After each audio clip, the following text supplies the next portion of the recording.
Hello बच्चों, तीसरी series आपके सामने है। इसे हम लोग अभी कवर करने जा रहे हैं। आप लोग भी ध्यान से पढ़ेंगे। जॉन रॉल्स ने अपने न्याय सिद्धांत को क्या संज्ञा दी है? जॉन रॉल्स आपके कोर्स में हैं। समकालीन उदारवादी चिंतक के अंतर्गत जॉन रॉल्स का नाम आता है बेटा। उन्होंने अपने ढंग से समतावाद की शानदार पैरवी की है और उन्होंने एक महत्वपूर्ण पुस्तक लिखी है। आगे वो आएगी आपके पास, जो एग्ज़ाम में आती है। पुस्तक का नाम है उनकी थ्योरी ऑफ जस्टिस, न्याय सिद्धांत। 1971 के मतलब ईयर में वो पब्लिश हुई थी बुक, और उसमें उन्होंने उत्तम समाज में अनेक सद्गुण अपेक्षित है, उसमें न्याय का स्थान सर्वप्रथम है, ये सारी बातें उन्होंने हमें बताई थी। न्याय उत्तम समाज की आवश्यक शर्त है। तो किस तरह के न्याय की उन्होंने संज्ञा दी है अपने न्याय सिद्धांत को? शुद्ध प्रक्रियात्मक न्याय। आप इसमें ये लगा लेंगे। रॉल्स का वितरक न्याय का सिद्धांत कैसा दिया था उसने? थ्योरी ऑफ डिस्ट्रीब्यूटिव सिद्धांत कौन से विचार पर आधारित है? तो ये विभेद के सिद्धांत पर आधारित है। कितने उन्होंने सिद्धांतों की बात की थी बेटा? न्याय के 3 नियम उन्होंने बताए। इसी क्रम में उन्होंने स्वीकार किया था समान स्वतंत्रता का नियम, अवसर की उचित समानता का नियम, तीसरा भेद मूलक नियम, जो आपका यह विभेद का सिद्धांत या डिफरेंस प्रिंसिपल। तो सी आपका ऑप्शन आ जाएगा। रोल्स की न्याय की धारणा है, कैसी है ये? समाजवादी है, समुदायवादी है, उपयोगितावादी है, क्या उदारवादी है? तो आपका ये ऑप्शन हो जाएगा डी, उदारवादी है। ठीक है, क्योंकि व्यक्ति की स्वतंत्रता को किसी भी तरह से अन्य लाभ के लिए दांव पर नहीं लगाया जा सकता। इसमें उन्होंने राजनीतिक सहभागिता का समान अधिकार, अभिव्यक्ति की स्वतंत्रता, धार्मिक स्वतंत्रता, कानून के समक्ष स्वतंत्रता इत्यादि चीज़ें शामिल की थी। इसलिए क्या कहा जा सकता है रोल्स के न्याय की धारणा को? उदारवादी धारणा। अब क्वेश्चन नंबर 4 पे आ जाते हैं। भेद सिद्धांत रोल्स का न्याय सिद्धांत से तात्पर्य है। क्या तात्पर्य है बेटा इसमें? ऑप्शन सी पे टिक लगा लीजिए, क्योंकि टाइम नहीं है, आप इसे पढ़ेंगे। मैं अभी और बताती हूँ। आय और संपदा की असमानताएं उस स्थिति में उचित मानी जा सकती यदि वे न्यूनतम लाभान्वित के लिए अधिकतम लाभकारी हो। क्या हुआ इसका मतलब? इसके अनुसार प्राथमिक वस्तुओं के समान वितरण से किसी भी तरह की छूट को तभी उचित ठहराया जा सकता है जब तक यह सिद्ध किया जा सके कि इससे हीनतम स्थिति वाले व्यक्तियों को अधिकतम लाभ होगा। दूसरे शब्दों में, किसी व्यक्ति की असाधारण योग्यता और परिश्रम के लिए विशेष पुरस्कार तभी न्याय संगत होगा जब उससे समाज के दीनहीन सदस्यों को अधिकतम लाभ पहुँचे। ये शर्तें पूरी हो जाने के बाद जो कम्पिटिटिव इकोनॉमी है आपकी, उसके अंतर्गत कार्य कुशलता के मानदंड को लागू किया जा सकता है। यानी भेद मूलक सिद्धांत आपका यह है जब जो लीस्ट एडवांटेजेस हैं उनको फ़ायदा पहुँचे। तो आपने उसका आंसर सी लगा लिया है। अब ये हम क्वेश्चन नंबर 5 पे जाते हैं। ऐसे सूची भी आ सकती है आपके एग्ज़ाम में, तो इसे आप पढ़ेंगे भी, मैं बता रही हूँ। न्याय बलवानों का हित है, ये आपका थ्रेसीमैकस का हो जाएगा। बी पे आप लगा लेंगे। दूसरा आपका है व्यक्ति द्वारा अपनी प्रकृति के अनुरूप अपने कार्य का संपादन ही न्याय है। ये प्लेटो की मोस्ट इम्पोर्टेंट थ्योरी ऑफ, जो उन्होंने जस्टिस में बताया, थ्योरी ऑफ स्पेशलाइजेशन का सिद्धांत दिया था। उसमें कहा सभी व्यक्तियों में क्या होता है बेटा? अब अलग अलग प्रतिभा होती है। किसी में खेलकूद की प्रतिभा होती है, किसी में साहित्य की प्रतिभा होती है। तो इन अलग अलग प्रतिभाओं के अनुसार अगर व्यक्ति इन कार्यों का उसके अनुसार अपनी प्रकृति के, जो उसके अंदर, उसके स्वभाव के अंदर कोई गुण है, उसके अनुसार अगर अपने कार्यों का संपादन करता है तो वह न्याय कहलाएगा, तभी वो न्याय कर पाएगा। आपके अंदर प्रतिभा तो खेलकूद की और आपसे ज़बरदस्ती साहित्य का काम कराएंगे, क्या आप उतनी अच्छी आपकी प्रतिभा निकल कर आएगी? नहीं। नहीं निकल कर आएगी ना, तो आप ये प्लेटो पे लगा लेंगे। फिर आ जाता है न्याय का सी, सार्वजनिक उपयोगिता न्याय की एकमात्र स्रोत है। तो बेटा ये आपका आ जाएगा ह्यूम का। ये आपको वैसे भी आ सकता है क्योंकि आपके कोर्स में जॉन रॉल्स है। न्याय का अर्थ है प्राथमिक वस्तुओं का वितरण।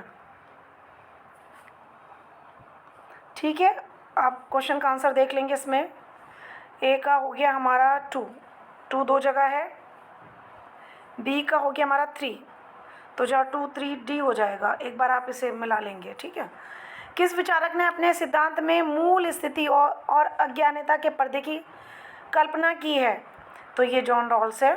आप इस पर टिक लगाएंगे, मूल स्थिति, और दूसरा शब्द इसके लिए यूज़ होता है एवल ऑफ इग्नोरेंस। ठीक है, इस पर आप टिक लगा लेंगे। ये बिल्कुल एग्ज़ाम में आता है कि ये कौन है वो जिसने theory of justice as a fairness और वेल ऑफ इग्नोरेंस, इन सारे शब्दों का यूज़ किया है। तो आपको पता होना चाहिए ये वेल ऑफ इग्नोरेंस के का जो प्रतिपादक है वो आपके जॉन रॉल्स हैं। उन्होंने कहा है कि अपनी अपनी आवश्यकताओं, जैसे आपके हित हैं, निपुणताएं हैं, स्किल्स हैं, योग्यताएं, एबिलिटीज़ हैं इत्यादि से बिल्कुल बेखबर हैं लोग, और ये भी नहीं जानते समाज में कौन कौन सी बातें संघर्ष पैदा करती हैं। ये मनुष्य अपने लिए प्राथमिक वस्तुओं को अधिकतम वृद्धि का तरीका ढूंढना चाहते हैं, परंतु इसके लिए जोखिम उठाने या जुआ खेलने के लिए तैयार नहीं है। जॉन रॉल्स के अनुसार ऐसी अनिश्चितता की हालत में मनुष्य सबसे कम खतरनाक रास्ता चुनेंगे, अर्थात प्रत्येक मनुष्य अपने आप को हीनतम स्थिति में मानते हुए ये मांग करेगा कि जो हीनतम स्थिति में है उसके लिए अधिकतम लाभ की व्यवस्था होनी चाहिए। तो ये आप इसमें लगा देंगे, अज्ञानता का पर्दा हो या मूल स्थिति हो या जस्टिस एज ए फेयरनेस हो, ये सारे शब्द जो है जॉन रॉल्स के दिए हुए हैं। आपको तो ऑब्जेक्टिव लगाना है, डिटेल्स नहीं पढ़नी है। निम्न में से कौन रॉल्स के न्याय के मूल सिद्धांत है? क्या है बेटा?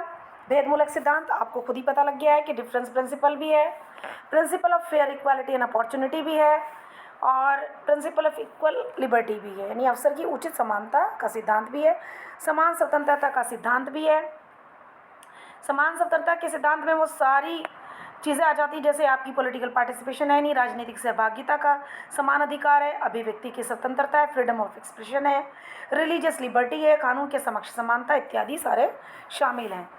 फिर आपके अवसर की उचित समानता का नियम, principle of fair equality of opportunity भी है। उपयुक्त सभी, सब पे टिक कर लेंगे।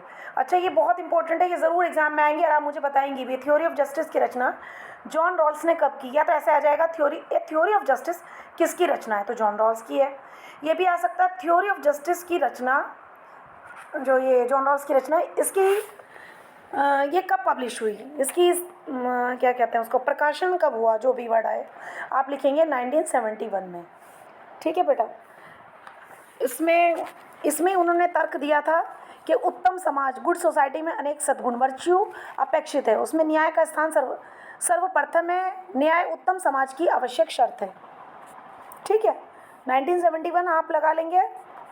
अब आ जाइए क्वेश्चन नंबर 9 पे। वेल ऑफ इग्नोरेंस की कल्पना किसने की थी? मैं आपको पहले भी बता चुकी हूँ। ठीक है, ये फिर आ गया है, तो ये आपके जॉन रॉल्स ने की थी। आप इस पे लगाएंगे जॉन रॉल्स। बेटा ये जॉन रॉल्स है ना, टाइप नहीं हुआ, जॉन रॉल्स। निम्नांकित समकालीन उदारवादियों में से कौन सा विचारक उपयोगितावाद का खंडन करता है?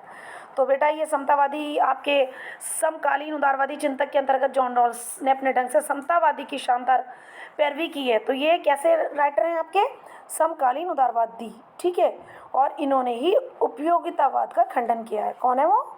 John Rawls.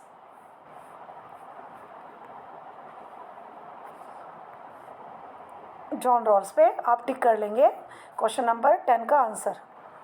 अब आ जाइए आप 11 पे। किसने कहा है प्रत्येक व्यक्ति एक गिना जाए तथा कोई भी एक से अधिक ना गिना जाए? ये 1 मैन 1 वोट भी आ सकता है, ऐसे लिखा भी आ सकता है, तो भी आप किस पे लगाएंगे?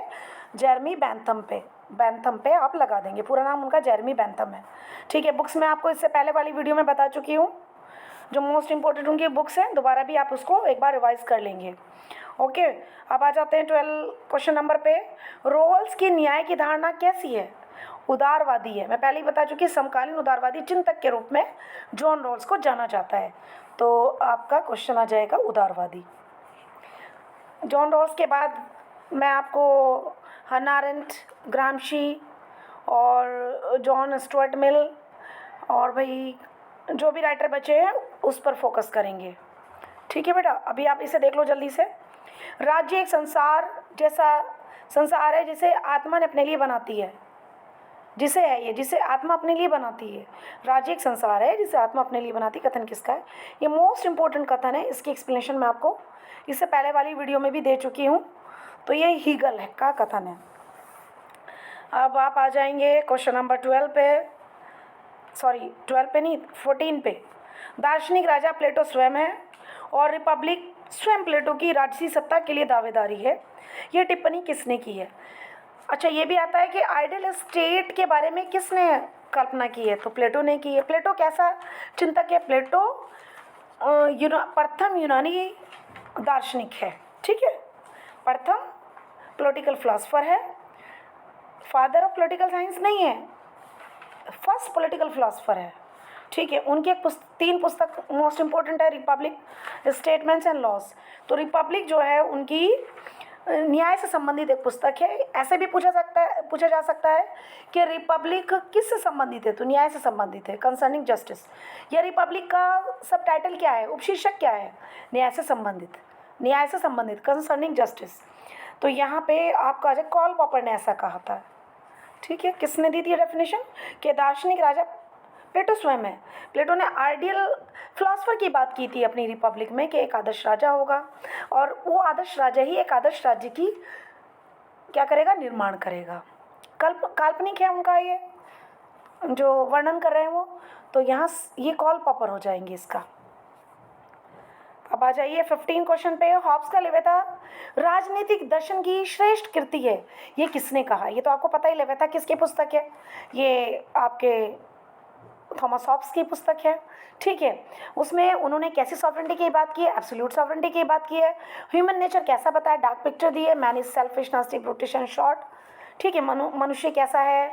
सेल्फिश है, मतलब क्या कहेंगे उसको, स्वार्थी है, अल्पायु है। ठीक है, और शॉर्ट है उसका जीवन, कुत्सित है, पाशविक है। ये सारी जो बुराइयां करेंगे वो आपके हॉब्स करेंगे। और इस पुस्तक को, लेविथा की तारीफ किसने की है? किसने उसे दर्शन की श्रेष्ठ कृति कही है? तो ऑक्सफोर्ड ने। ऑक्सफोर्ड पे आप टिक कर लेंगे। किसने उसको जलाई? कैलेरंडन ने। लेविथा को किसने जलाई? कैलेरंडन ने। ठीक है, अगर आपसे पूछे कि लेविथा को किसने जला दी थी? कैलेरंडन ने। अब आ जाइए बच्चों 16 पे। भाई इसे पढ़ लीजिएगा, अभी तक मैंने इसलिए नहीं बना के भेजी थी आपको 3rd सीरीज़, क्योंकि आप लोगों ने किसी ने भी उसको देखा तक नहीं था। अदर कॉलेजेस के बच्चों ने देख लिया, लेकिन आप लोगों ने कोई फ़ायदा नहीं उठाया। अब आप इसको देखेंगे, कल आपका एग्ज़ाम है। सभी बच्चों को मेरी तरफ से बेस्ट ऑफ लक, अच्छे से आप करेंगे, ध्यान से पढ़ेंगे। और चीज़ें भी आप हन्ना अरेंट को, मैरी वॉllstonecraft को, ग्रामशी को, जॉन रॉल्स को थोड़ा थोड़ा पढ़कर जाएंगे। बुक्स ज़रूर पढ़ेंगे सबकी। ठीक है, प्लेटो, एरिस्टोटल, मैकियावेली और जॉन बौद्धा को भी पढ़ लेंगे, जीन बौद्धा को, क्योंकि उन्होंने सबसे पहले सॉवरेंटी का कंसेप्ट दिया था। किस पुस्तक में दिया था? उनकी सॉवरेंटी किस टाइप की थी? ठीक है, सॉवरेंटी शब्द कहाँ से लिया गया है? ये भी पूछ सकते हैं। लैटिन भाषा से लिया गया है क्या? सॉवरेंटी शब्द जो है लैटिन भाषा के शब्द सुप्रानस से लिया गया है। ये सारी चीज़ें छोटी छोटी पढ़ लेंगे। ठीक है, राज्य का अस्तित्व मनुष्य से पहले, ये उक्ति किसकी है? मतलब ये कथन किसका? ऐसे भी लिखा हुआ आ सकता है। उक्ति किसकी है? ये भी आ सकता है। तो ये किसकी? राज्य का अस्तित्व मनुष्य से पहले, बेटा ये एरिस्टोटल की है। Aristotle father of political science है। उन्होंने राजनीतिक विज्ञान को सुप्रीम साइंस कहा है, नहीं सर्वोच्च विज्ञान कहा है। अगर ये कहीं आ जाए किसने राजनीतिक विज्ञान को सर्वोच्च विज्ञान कहा है, तो अरस्तु ने कहा है। ठीक है, कि एक और डेफिनेशन आ सकती है कि राज्य जो है क्या है? वो state is A union of families and villages for the sake of attaining a perfect and self sufficient existence. कि राज्य जो है एक परिवार और समुदाय का एक रूप है जिसका कार्य क्या है? उत्तम जीवन प्राप्त कराना है आपको, और जब तक लोगों को सुख सुविधाएं मिलती रहेगी तब तक उसका अस्तित्व बना रहेगा। इस टाइप से कोई डेफिनेशन आएगी तो भी आप अरस्तु पे लगाएंगे। ठीक है, आप आ जाइए आप क्वेश्चन नंबर 17 पे। लोकप्रिय संप्रभुता की अवधारणा का प्रतिपादन किसने किया? तो सभी को आपको पता है, पॉपुलर सॉवरेंटी की बात रूसो ने की है, लिमिटेड सॉवरेंटी की बात लॉक ने की है, एब्सोल्यूट सॉवरेंटी की बात हॉब्स ने की, ऑस्टिन ने किसकी की बेटा? ऑस्टिन ने भी एब्सोल्यूट सॉवरेंटी की बात की है। और लीगल सॉवरेंटी की भी बात करते हैं ऑस्टिन। ऑस्टिन की महत्वपूर्ण पुस्तक है ए थ्योरी ऑफ जूरिस्प्रूडेंस, इस पे भी टिक लगा लेंगे आप क्योंकि ये पूछी जाती है। ठीक है, क्योंकि आपके कोर्स में तो आ जाता है। अब क्वेश्चन नंबर हम 18 पे चलते हैं। ग्रीन ने स्वतंत्रता की परिभाषा दी थी बेटा, कैसी परिभाषा दी है उन्होंने? ऐसे कार्यों को करने की क्षमता जो करने योग्य हों, ये इसका आंसर हो जाएगा। ठीक है, ऐसे कार्यों को करने की क्षमता जो करने योग्य हैं, तो क्वेश्चन नंबर आपका 1 हो जाएगा। क्या कह रहा है? ग्रीन के मंतव्य को स्पष्ट करते हुए बारकर का कथन, बारकर उसे क्या कह रहा है कि मानव चेतना में स्वतंत्रता निहित है, स्वतंत्रता में अधिकार निहित है और अधिकारों के लिए राज्य आवश्यक है। तो कभी कभी ग्रीन निम्नलिखित अवधारणाओं में से ऐसा कुछ करके आ जाता है।